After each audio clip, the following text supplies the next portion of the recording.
Hello viewers, আজকে দেখবেন আমার ব্যাচেলার রান্নাঘর। এই যে মাখানা ডাল দুপুরে রান্না করিনি, আজকে বাইরে খাইছিলাম। রাত্রিবেলা আর ভালো লাগবে না, বিরক্ত লাগবে, ডাল রান্না করেছি মাখানা ডাল। যে পেঁয়াজ ভাজি হচ্ছে, লুচি রসুন ঠান্ডা করে দিয়ে দিলাম, কাঁচা মরিচ, বাটা মশলা, হলুদের গুঁড়া এবং রাঁধুনি মুরগির মাংসের মশলা। দেখতে থাকেন প্লিজ। এটা মাখানা ডাল, এই জন্য আমি সরষের তেল ইউজ করলাম। এই যে ডাল ধুয়ে রাখছিলাম, দিয়ে দিলাম। এই ডালটা একটু কষাই নেব কিছুক্ষণ, তারপরে একটু পরিমাণ মতো পানি দিয়ে গায়ে গায়ে যেন থাকে সেভাবে নেব।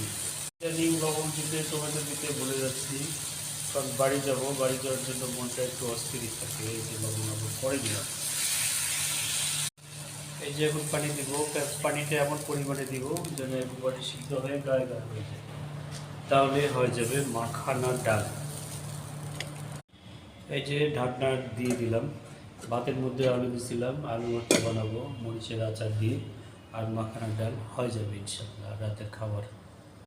এই যে কাঁচা মরিচের আচার দিয়ে আলু ভর্তা বানাবো।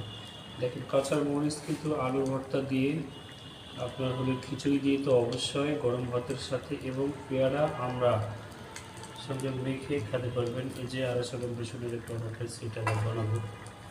এদিকে আমার এই যে মাখানা ডাল হয়ে গেছে। বাস, আলহামদুলিল্লাহ, গুড নাইট।